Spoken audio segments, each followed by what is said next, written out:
Olá, amigos do canal Vista Pátria, quem fala é Alan Frutuoso. Uma nova crise aí entre os militares e integrantes do governo do PT, governo Luiz Inácio Lula da Silva, mais especificamente Flávio Dino. Também vou falar aqui de uma ação coordenada por figurões do PT, até mesmo a sua presidente está inclusa, em qual eles vão para cima do Banco Central e o intuito é muito sério.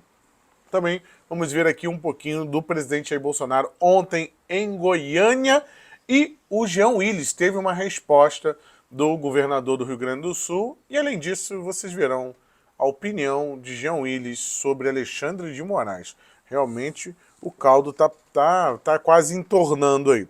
Pessoal, lembrando que o canal Vista Pátria é um canal assíduo, todos os dias aqui com notícias para vocês.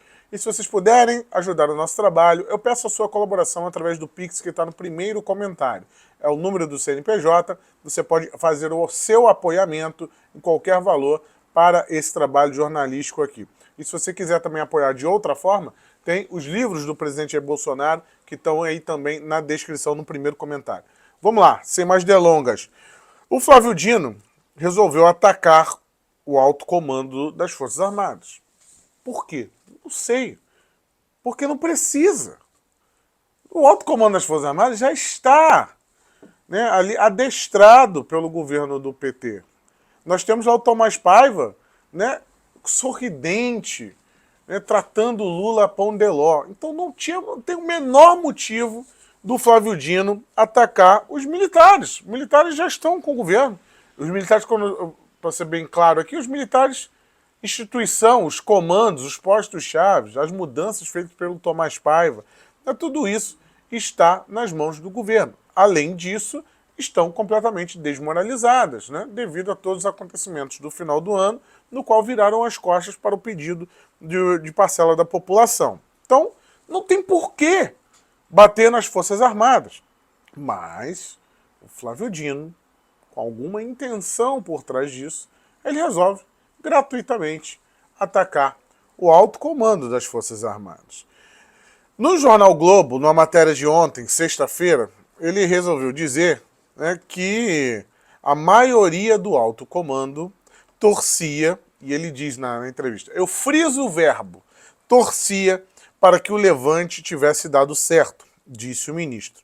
Não significa participar e orientar as Forças Armadas, né? Estavam na torcida, mas não se engajaram.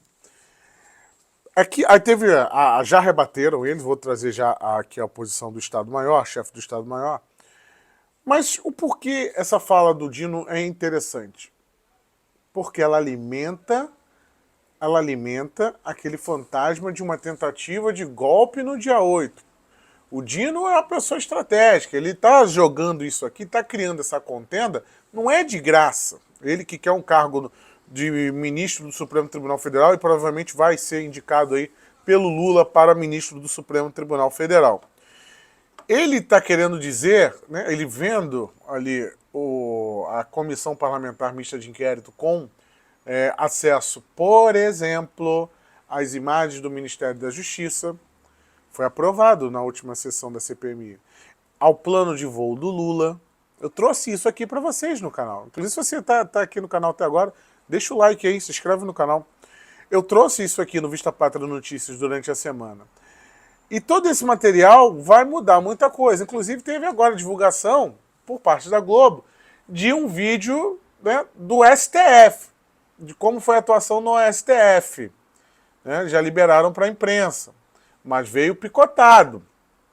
A última vez que nós vimos um vazamento feito para a Globo picotado, que foi aquele vazamento do relógio, depois nós vimos as imagens na íntegra, e não ficou bem para o governo.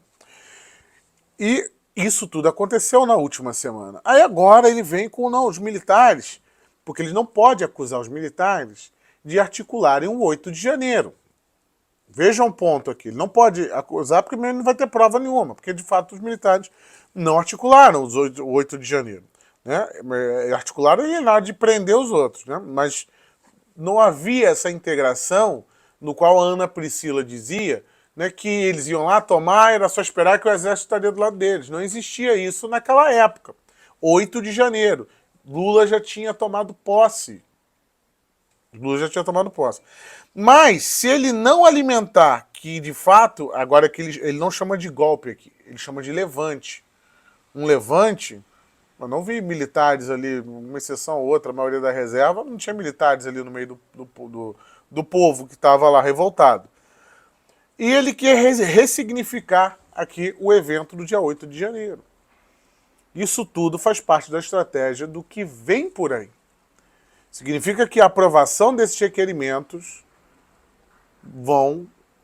vai ser necessário uma adequação na narrativa do Flávio Dino.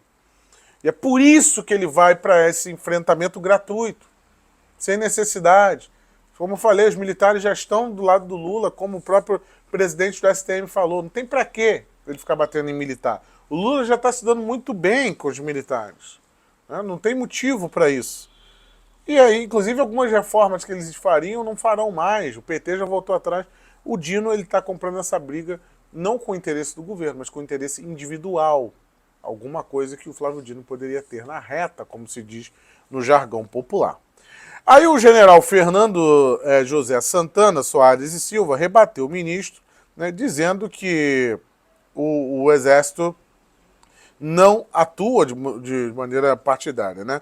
Ele coloca aqui que no caso, o ministro...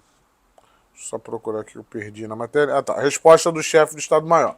O alto comando do Exército nunca quis intervenção militar, nem antes, nem durante, nem depois das eleições da posse do presidente Lula. Ele se referindo ao Flávio Dino. Isso aqui não é bem verdade.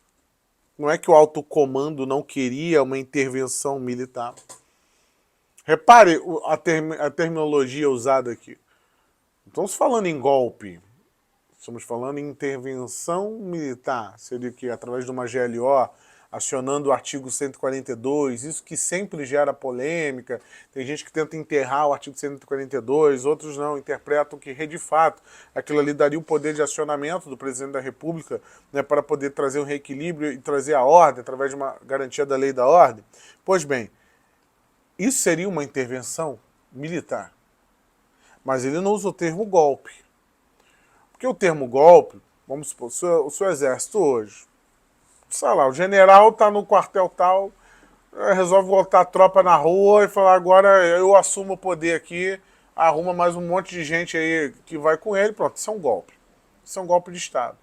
Não há nada dentro da legislação que sustente uma atitude do cara colocar um tanque na rua, fazer igual o Prigozhin fez lá na Rússia e falar, agora sou eu que mando aqui. Isso é um golpe de Estado. Ponto. Mas aqui ele não menciona golpe de Estado, ele menciona intervenção militar.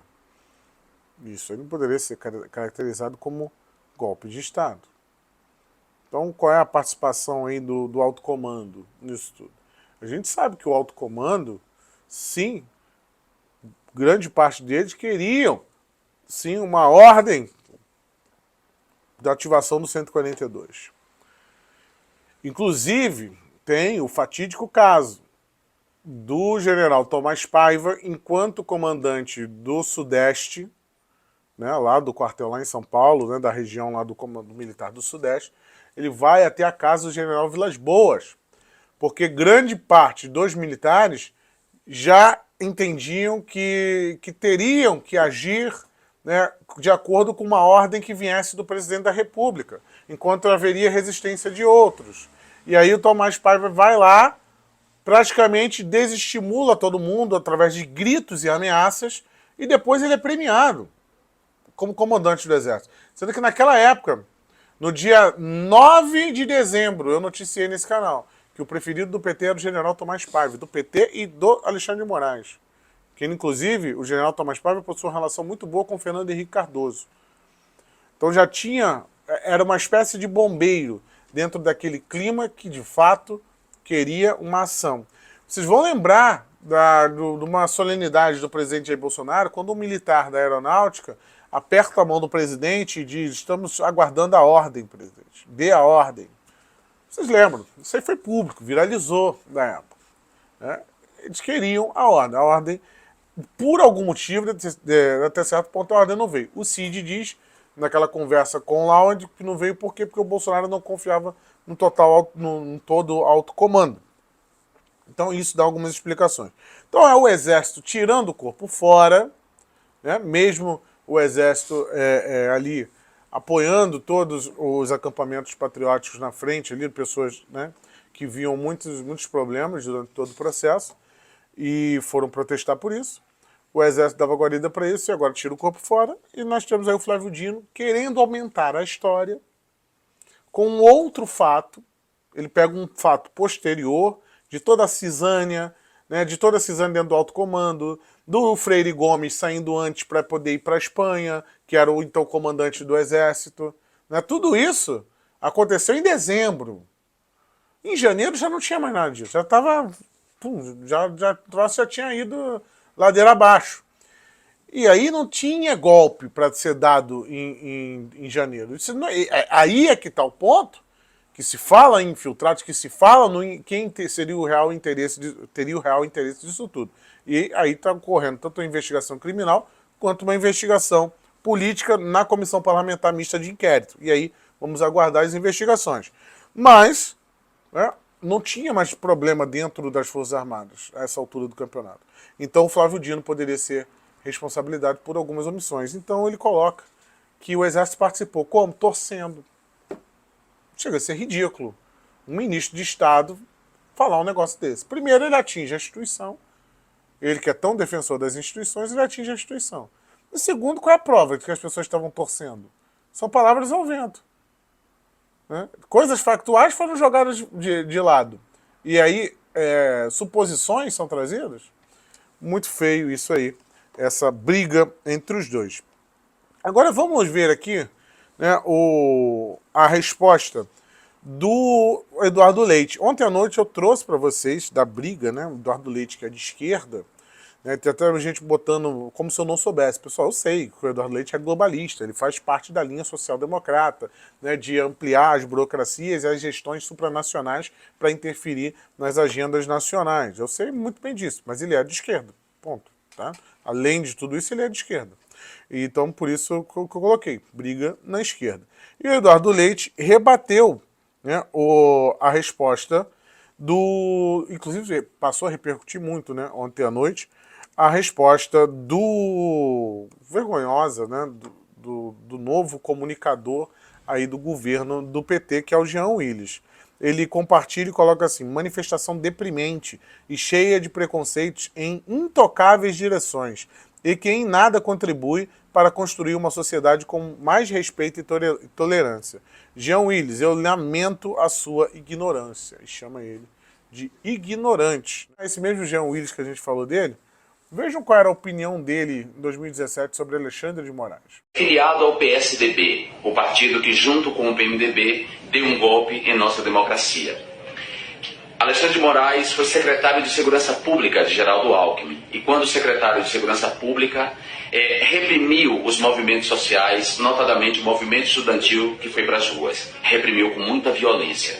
Usou a polícia para reprimir os movimentos sociais.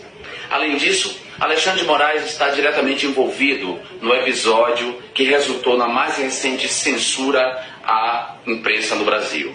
Os jornais Folha de São Paulo e o Globo foram censurados por noticiarem que um hacker clonou o celular de Marcela Temer, a esposa do presidente Michel Temer, e lhe chantageou pedindo R$300 mil para não divulgar o conteúdo exclusivo que estava no celular da primeira-dama da República. Alexandre de Moraes foi convocado a resolver o problema e resolveu o problema. Pouco depois foi indicado ministro da Justiça. Alexandre de Moraes, portanto, não tem os pré-requisitos para ser ministro da Suprema Corte. Não tem reputação ilibada e tampouco notório saber jurídico, porque também é acusado de plágio, de ter escrito um livro sobre direitos fundamentais, que é um plágio de um livro publicado antes. Alexandre de Moraes, na Suprema Corte, certamente servirá à cleptocracia que está indiciada nos processos da Lava Jato, notadamente na lista da Odebrecht. Espero que esse vídeo não seja censurado. São opiniões do representante da comunicação do governo do PT. Tudo isso por conta das escolas cívico-militares que serão mantidas, né? O Lula, inclusive, já respondeu isso ontem, falou, se os estados quiserem gastar com isso, que gastem.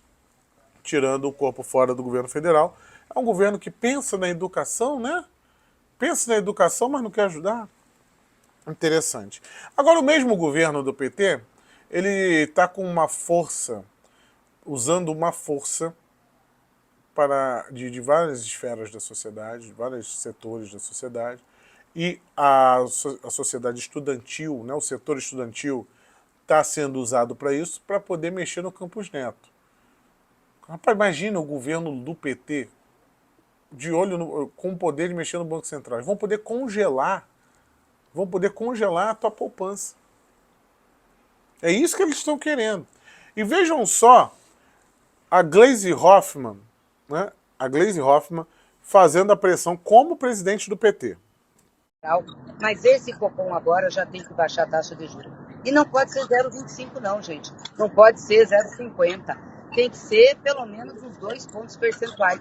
Como eles fizeram lá atrás, aumentando 2 pontos percentuais de uma vez. Senão a economia não vai reagir. E todos esses esforços feitos pelo presidente Lula, todos os esforços que nós estamos fazendo para melhorar as condições da economia vão por água abaixo. Porque a taxa de juros é muito perversa. Impede o investimento, impede os empresários de investir e dificulta também as pessoas que têm dívida.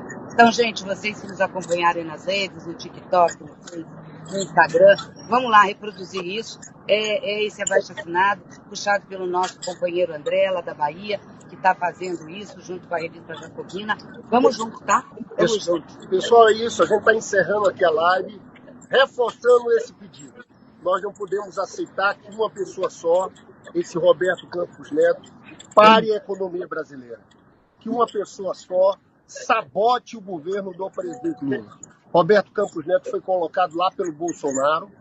Até fevereiro ele participava de um grupo chamado Ministros de Bolsonaro. E claramente tem uma política contra os interesses nacionais. Então é fundamental que exista mobilização da sociedade. A gente está fazendo nossa parte. A Gleisi liderou um processo lá no Senado Federal.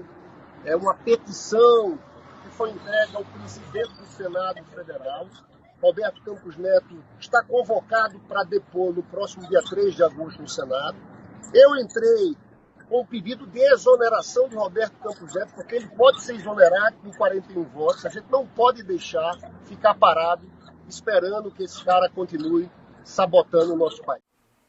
Pois bem, aí tem a Gleisi Hoffmann. Vocês lembram do caso do Barroso, do que ele estava na Uni? Vamos dar uma olhada como estava o clima no ambiente, o ambiente ali do Congresso da Uni, esse ambiente visitado pelo ministro do STF, cheio de comunista. Comunista mesmo, eles cantavam pelo comunismo. Vamos ver.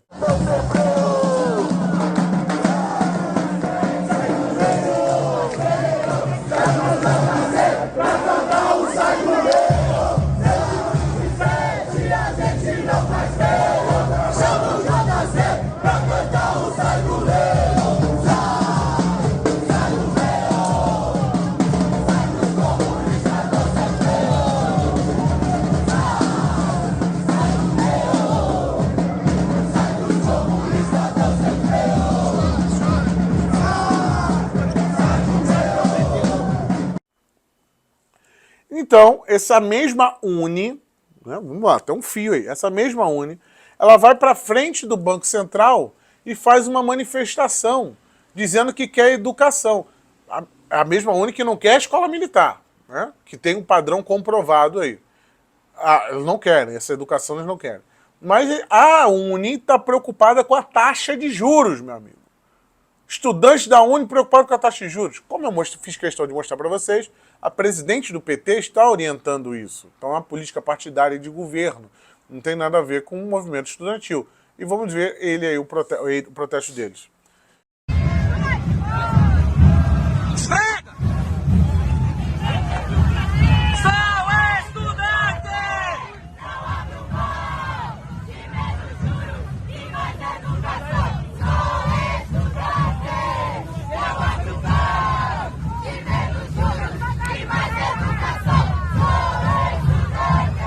Então comprova, né, de uma vez por todas, que estão todos conectados para poder tomarem conta do Banco do Brasil. Isso é muito grave, porque já possui uma certa condescendência do Senado Federal, que já vai pedir explicações do Campos Neto, mas na hora que eles abocanharem o Banco Central, aí realmente, meu amigo, faça os seus investimentos fora do Brasil, porque aqui vai virar coisa de louco.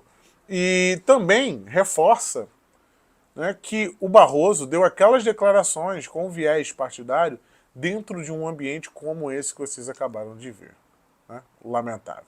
Muito obrigado para você que me assistiu até aqui. Um forte sábado, um grande sábado. Um forte abraço a todos vocês. Tchau, tchau. Praça especial Bolsonaro aí. Fazer as andorinhas voltaram. E o Bolsonaro também vai voltar, já. As andorinhas voltaram. E eu também voltei. Pousados velhos ninhos. E um dia que deixei. Nós somos andorinhas que vão e que vêm à procura de amor. Às vezes volta cansada, ferida, machucada, mas volta pra casa batendo suas asas com grande dor. Igual as andorinhas eu Ô pai, manda um abraço aí pro Bolsonaro, vou mandar pra ele, ó. Aí, meu amigo, Bolsonaro, eu preciso de ti aqui na minha casa, hein? Vem aqui que tem um quartel de gente esperando você. Um abraço. As andorinhas voltaram, e eu também voltei.